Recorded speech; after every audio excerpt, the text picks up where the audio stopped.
Aeroplane. This time the Ken is caught in the ball.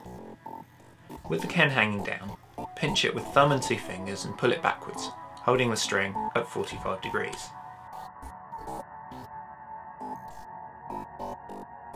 Pull back, release, and bend your knees, letting the Ken swing to a stop. It's at this stage that you straighten your legs again, which should send the Ken flying up into the air with very little spin, spiked towards you.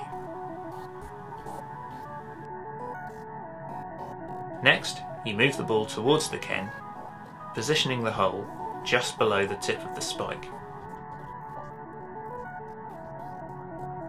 Then sink downwards for the catch, letting the Ken fall into the ball.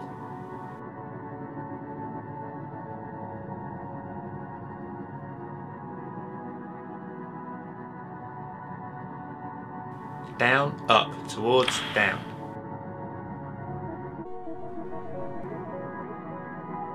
Aeroplane.